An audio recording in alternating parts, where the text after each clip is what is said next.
Hey guys, it's your host K Did. Welcome back to Hear Our Voices. So this will be part two, continuing back from what we talked about last week and what we discussed. So it's with on many different topics. So just stay on for the ride, buckle in. It's gonna be maybe a bumpy ride, but hopefully you enjoy. Thank you for coming back to our season two, and see you in the next one.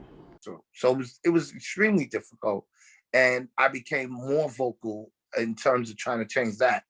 And I ended up getting COVID and almost dying through that Wow, experience. sorry about that. Yeah. So when I overcame it, I was like, okay, everything changes now.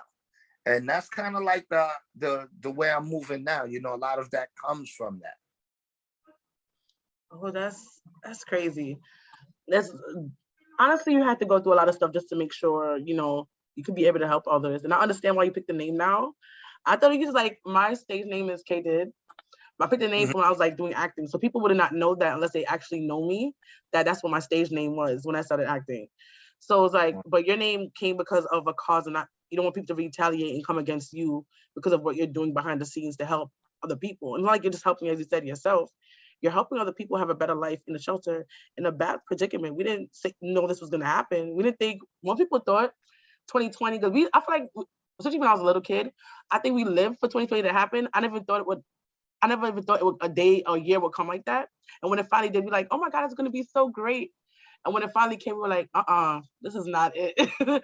So it can be definitely a lot. Yeah. Thank you for your service. Like, what else can I say? Thank Um, you. what else have you been doing? I know you work at a certain place. If you want to share that information with us also. Well, I don't work for nobody. I'm an independent, proud EBT card carrying advocate. No one funds me, unfortunately, but I do work for the people, and so I'm, as you can see, all over the place, just trying to get people housed and stuff. My goal is to drop the homeless hero as a name and evolve into the housing hero. Ultimately, the only way you're going to solve homelessness is by producing housing. So that's where my focus is at. Although it's a twofold uh, uh, thing that we have to address. We have to also address. I want to get homeless people housed, and so behind the scenes, obviously, I work with advocates. Well, publicly and behind the scenes, I work with advocates all throughout the city. Some in different, or even across the out as far as out LA, in Wow. central issues and drafting policies and engaging with political people. But I'm working with the Adams administration to help address issues and get things, change from the old way of doing business to a new way of doing business, a better way of doing business, so that we can be positively impacted in our experience, because anyone could be homeless. The face of homelessness is not the drug addict or to use their language, or the mentally ill person. Anyone could be homeless. You got city workers that are homeless, experiencing homelessness. Right. So I want, my focus is on people that are homeless. Let's get them housed. If it's people that need extra help and services, let's get them supportive housing. So there's a lot that's being done. I barely get any rest, but I'm trying to. I'm working on it. But I'm seeing progress. It's not going to happen overnight. A lot of the issues that face, when you look at figures, like 90% of those experiencing homelessness is Black and brown people. You have to really look at the reality of what role race plays in this. So there's issues of systemic, structural, and institutional racism that has to be addressed, that has to remain a part of the conversation. As many as we have a lot of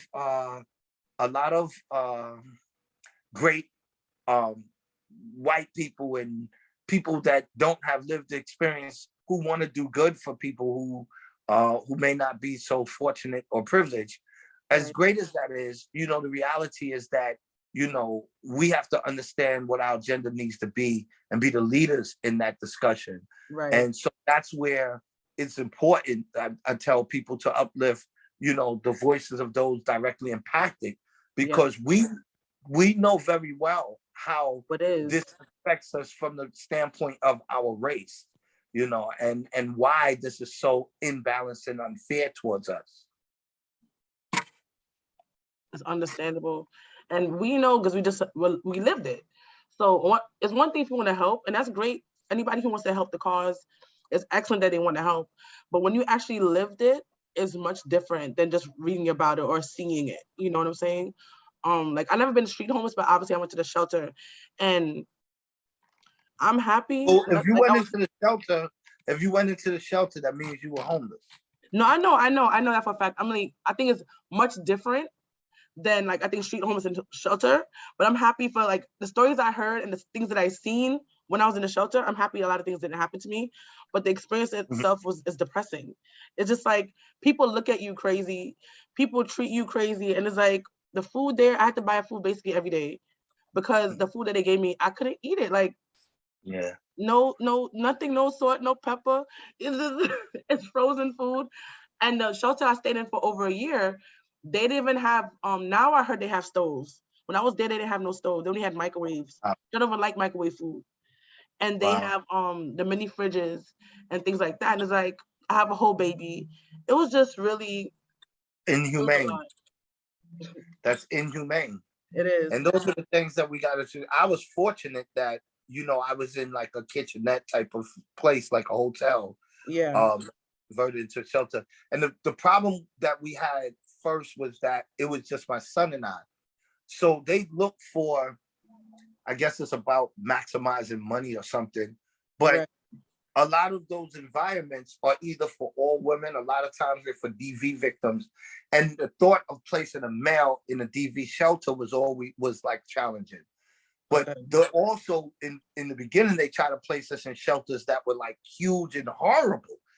But it was like those shelters that might be for families or something, they would have like their rooms and stuff like that would be for bigger families. So they didn't want to waste the space with just me and my son. So we lucked up and we ended up finding a one good place on the Upper West Side that with women with children. So we were able to cook and stuff like that. It was pretty good. And that's how I was able to kind of stabilize them with school. But it still was trying. Like, and even then the idea of housing was like, I didn't know if we would ever leave that place, because that's what it feels like when you're there though. You feel like, you might not stay here forever, but I feel like it's like a black hole kind of sucking you in. You're trying to get out of it. That's what it feels like to me. Anyway. No, just right. It's really crazy. I've been to 4 different shelters, but the first one I was in had the stoves, and the first and second had the stove. The third and fourth did not. It was a shock to me. When I first went to the first shelter, I was like, okay, it's not as bad. It was really, really clean. The people seemed nice. I got there really late at night, coming from Path. But I only got to stay there for a certain amount of time. Then I had left the country, so it was a big thing with that. But it's a lot. It's really, it does a lot on your mental just capacity. Yes. How did it do it? Like, how was it for you? Did you go in there one way and came out a different way? Or because you already were? Definitely. I think it's different for you also because you lived a harder life than I think most people. Like me, I grew up in Queens in a house, that's where I grew up. But when a person's already in the system, I think it's much different. I want to hear what happened to you in that way. Well, obviously the thought of, I'm automatically going to refer to my experience dealing with the city. I mean, sorry, the system, put it that way. And knowing there's always a trust issue because I've been failed and I'm conscious of that. But then when you see it happen in real time and you're not like, I'm not out here doing something wrong, selling drugs or doing something, I'm trying to be a father. The things that people, the stigma says that Black men don't take care of their children. I'm doing that. And I'm being messed around. Like I'm not being supported. And I'm actually the victim of their failure. It's not even like, hey, it's a money thing, it's a work thing. It's like no, you are doing something that is hurting me and my son. And remember, the thing about the family shelter system, when you have a child with you, anything that you go through affects that child. So there's no way that you're going to avoid the mental, the negative impact that it has on your mental health and wellness. Right. That's very real. And to this day, obviously, I speak freely about struggling with mental illness and those challenges. And, I talk about how at one point I was contemplating suicide. Oh, man. That's how bad it got. So, so part of this is to recover from all of that trauma, right, and to find a way to turn the negative into positive. Got it. I understand. Wow. And let me say this. Yes. As a Black person, I always refer on the ancestors, the real history of our ancestors.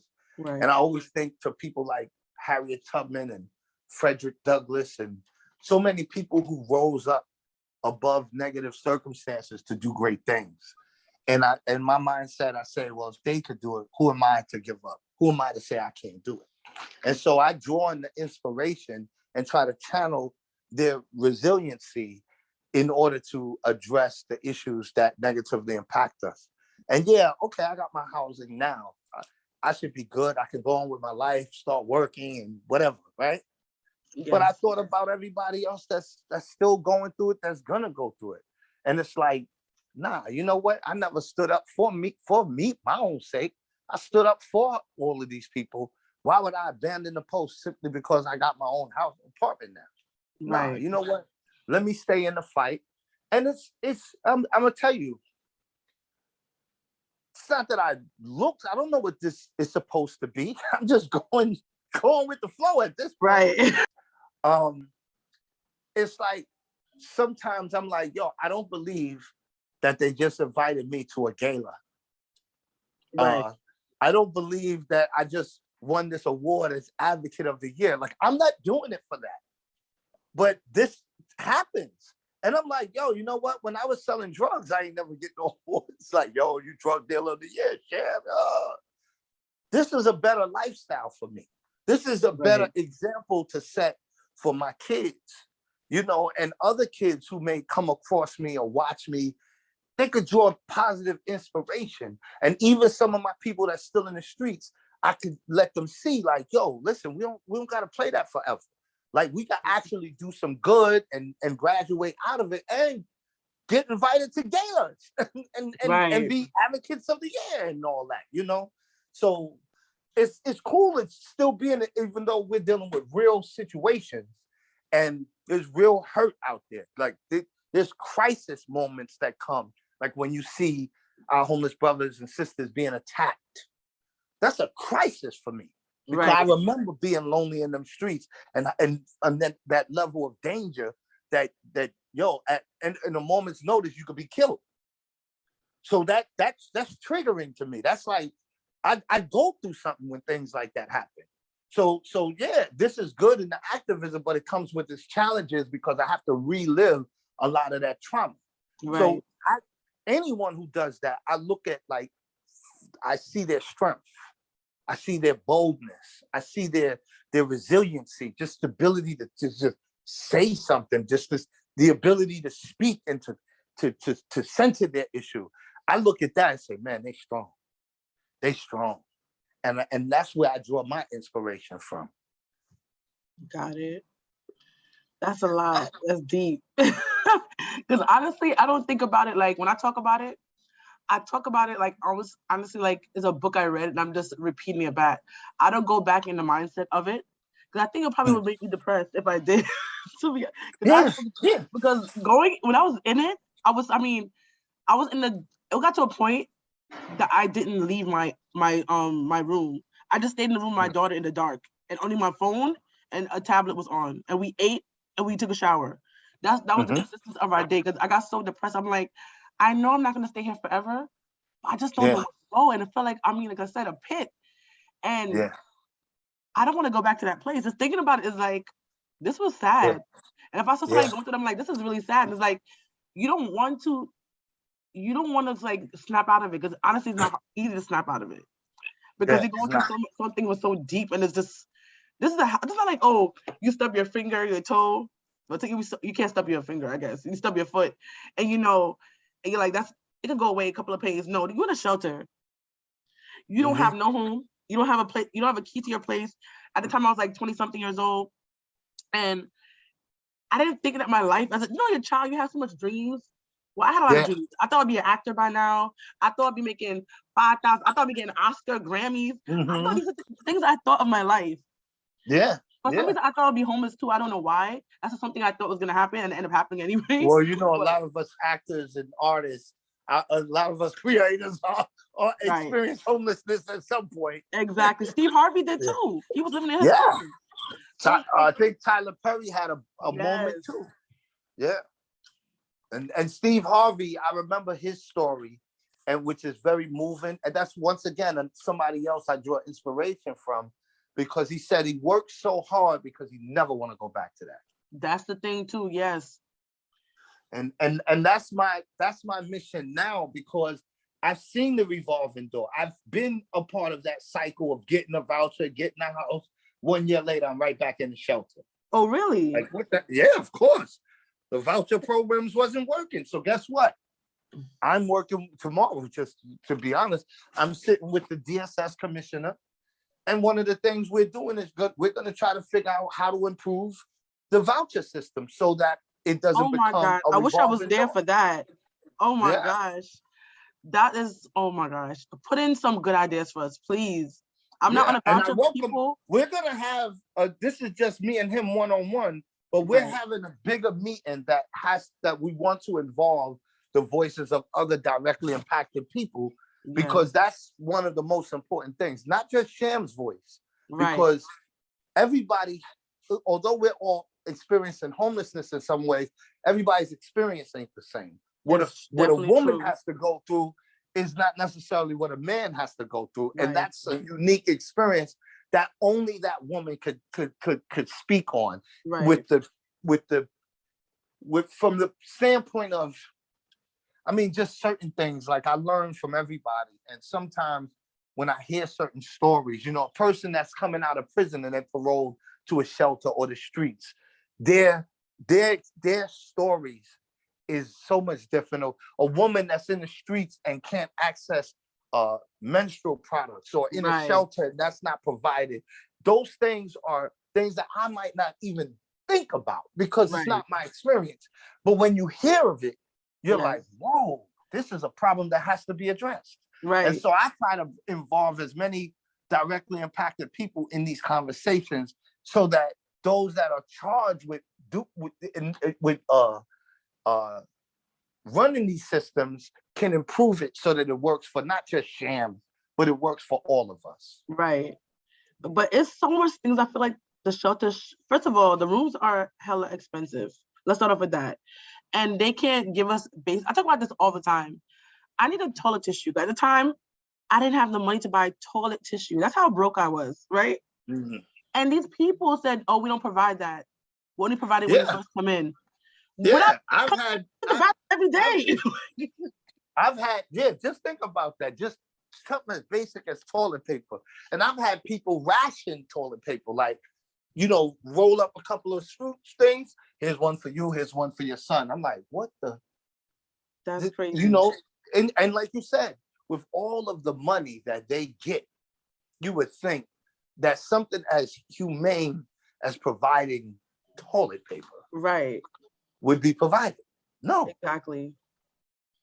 It's ridiculous. So just basic things. Exactly. And so these are the things that, that we fight against. And while we're always in a need, we're going to be always in a need of some form of shelter, because there's always, someone's house could burn down, anything could happen, a DV victim, whatever.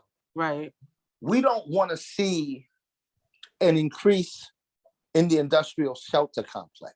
Exactly. This is a big money-making business. It is. And so what we want to do is we want to get away from that, reduce the shelter population, and come back, how you say, and come back with housing. We want to get people in housing. And so I'm trying to push for us to adopt the housing first policy. Right. And I'm trying to get us to reimagine what the shelter experience is like and make sure it's just a temporary stop instead of someplace where you're there for 2 years, 3 years. And at that, it doesn't make sense. You could have just gave me the money. I'll go get the apartment. Exactly. That's what I that don't money? understand. Yeah, I'll live like a rich person with right? that money you spending. Amount of money they put out has been more money than I made in the past couple of years. That's how much money they put into the shelter. You know what I could have done with that money? I could make up a whole business. I could have done so much for myself to make my family better instead of me being in a shelter and depressed. Let's really think about that. Why are you here breaking me down? People in there who don't want to do their jobs, or they just got there, so they don't know how to do the job, and they're not really helping you at all. Yeah. It's just a lot of things are broken, and it's like, because there's so much problems, you're trying to start everywhere. And honestly, when you're trying to make something better, you can't start everywhere. You gotta start at one point and kind of work yourself up. But it's just like so many broken parts. There's so many broken people, and it's sad that families, single people. We always break it down to sectors like family homelessness or street homelessness. Your youth. The point is that the person's homeless. That's the key word in all of this. We're all homeless, as they want to put it now in a cute way. We're all unhoused people, right? That's what they want to put us as now. Point is that we don't have a home. That's the point. It's not yours. Your name ain't on the lease. And we believe that housing is a human right. Right. And UN believes that also. Everyone should be housed. No one should be homeless or unhoused. We all should be housed. So what's wrong with us, the richest nation in the world, they say unable to provide one of the basic necessities? Right. It's a necessity. A home shelter is a necessity. So how do we get to the point where, it's a necessity, but you know what? It's not important to us. We'll rather fund wars and fund all these other things instead of funding the housing of human beings. That's the crazy part about it. Because like in first, second grade, you learn about needs and wants. And always the need that you need is like, you need water, you need shelter, you need certain things. And you grow up learning these things. This stuff you need.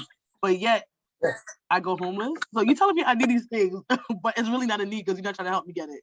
And granted, I'm trying to say either that we need to just give away houses and people are not working for it. I'm not saying that either, because people might say, you just want to give away housing, people don't work for it. No, people be in the shelter with good jobs. Like you said, you had a job, you had money, you didn't have to be out there in the shelter. You did it for a reason.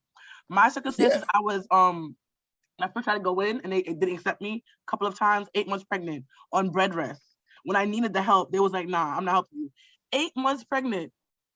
I was popping baby out. They said, I can't help you with a shelter. I'm not even asking for, at this point, I want an apartment, but I couldn't afford it. I couldn't work. I'm supposed to be on bed rest. And they tell me no. That's the first time me experiencing with PATH. And you tell me these basic things you can't help me with? I don't mind working, but right now, technically I'm on medical leave, So it's not like I want to be here. I'm here with my baby, So I just like, to me, and then also it's a lot of different things. For example, even when I was working a part-time job, minimum wage. This is from like 2014, 13. I was working Forever 21 in Times Square. I don't care if anybody knows about it. That's where I was working. They're giving me sometimes less than 20 hours a week. If you think about the rent in New York City and how much a part-time job is not enough money. So already the wages in New York, or just in general, needs to go up. Because, example, in the pandemic, everybody wants food. All the women need pads. People still need clothes. You in your house, you don't need that much clothes. Things you just need.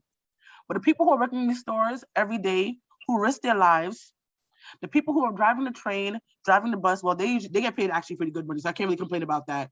But people who are working at Target in the grocery store are getting minimum wage. And if it's a private grocery store, they might be hiring undocumented people, paying them less than that. How are they surviving? How are they surviving? It doesn't make any sense to me. The wages need to go up. So the idea of a universal housing voucher for people whose income level falls below a certain amount Right. is an option. It's if you move up in the world and you're making the money, you can afford it, then you don't need this voucher. Right. But if you're not making that much money, you're regular worker, right, then we will give you a voucher that helps to supplement the cost of your rent.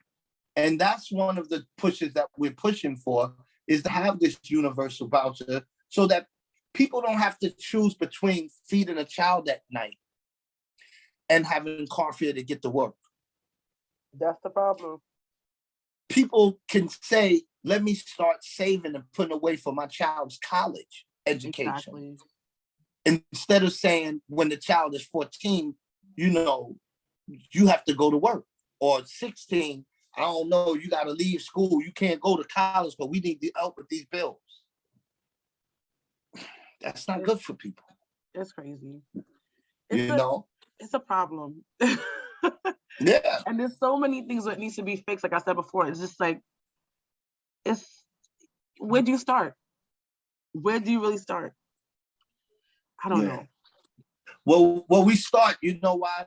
We start doing what you're doing. Creating, the podcast is Hear Our Voices. Right. Creating platforms where we can amplify our voices and speak to these issues and educate people. And also educate ourselves. We have to use things like this as a resource to understand. There was a time I didn't understand nothing. I just went with the flow. But it took a minute for me to start to say, once I got active in trying to change stuff, right. I had to also learn. I continue to learn. I joined groups like Vocal that is great at educating directly impacted people from directly impacted people. I joined New York Housing Conference, and I also arranged different opportunities for people to learn and engage. Last year, we did the first of its kind mayoral candidates forum from the experts on homelessness, homeless people. So homeless people from across the city were able to pose questions to the mayoral candidates, to be presented in a dignified way, to ask questions. And I had all of including the current mayor, Eric Adams, I had all of the candidates participating. And it was great because a lot of times they've not in the public forum like this, they've never faced homeless people. Right. So when we talk in housing and homelessness, they're facing the people that have to live this. And those people were able to ask questions and get answers, and now are able to hold this current mayor, Eric Adams, accountable to what he presented in that platform. So it's important for us to use our voice and the privilege of our lived experience to also educate and help others to understand what homelessness is, and also to provide solutions as to how we should be addressing homelessness to hopefully end it at some point in time. Got it. But I almost forgot this question from before. This is going back to the housing voucher. So the thing about it with the universal housing voucher is a good idea. It's wonderful. The problem is that the landlords, because we have all these vouchers, but a lot of landlords have gotten burned from before, or just don't like the programs. So it's like we need to. I want to say housing police, but we need something so that if a person goes to the landlord and say, "I have this voucher," they will take it. Because technically, is money. You feel me? It's not usually. Yeah. Well, that's the thing. Now, I organized landlords to form what I call landlords who care. Okay. Right. So I have landlords from across the city who's part of this organization, who have pledged to put up initially in a pilot 1,000 apartments. Okay. For voucher holders. They're like, we want to help end homelessness. We like what you do, Shams, and we want to help you. We will pledge 1,000 apartments. The only thing we ask is that you fix the vouchers. Oh, wow. So it's not out yet. It's until the vouchers get fixed, that's when they will do it. Yeah, but the difference between me and say, well, I don't enjoy a difference, but the thing with me is that I said, oh, okay. So I get on the phone and I start making them calls. And so, obviously I'm sitting with the head of DSS tomorrow. I'll be sitting with people from the mayor's administration to have these discussions. Hey, look, these are the things that's wrong with the voucher program. If we could streamline the process and get people out of shelters and into apartments quicker by streamlining this process, let's do it. I got 1,000 apartments. What's up? Let's do this. Right. and everybody's open. Everybody's like, yes, oh my God. Because we've always had this adversarial relationship with landlords. And a lot of it is justified. You have racist landlords, you have discriminatory landlords, you have all of that. But if you can identify those who are just simply, look, I hear you, Shams, but you don't understand. I had those vouchers. And they failed. It takes me months to get a check from the city. Like, I'm not doing that no more. They have legitimate concerns. I'm not, so the thing is, let's come together and let's hear everybody's concerns. You got tenants like me and you who we have issues. You know what I'm saying? And we need that. It might be, there's some tenants who have moved into apartments and 2 weeks later, the roof caved in.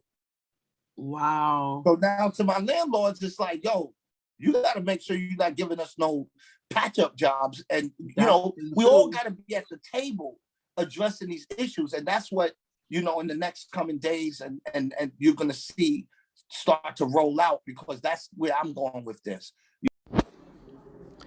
Guys, thank you for listening this far to the podcast. I will see you guys next week. But if you need more information, we definitely be on Twitter. You can follow us there, on Instagram. Everything will be in the description below. And if you have any questions and you want to privately put us out, because if you put it on different forums, we're probably not going to see that. But if you want to see us on Twitter or on Instagram, and soon Facebook and YouTube, you can definitely DM us there or message us on those different platforms. Thank you for listening. See you in the next one. Bye.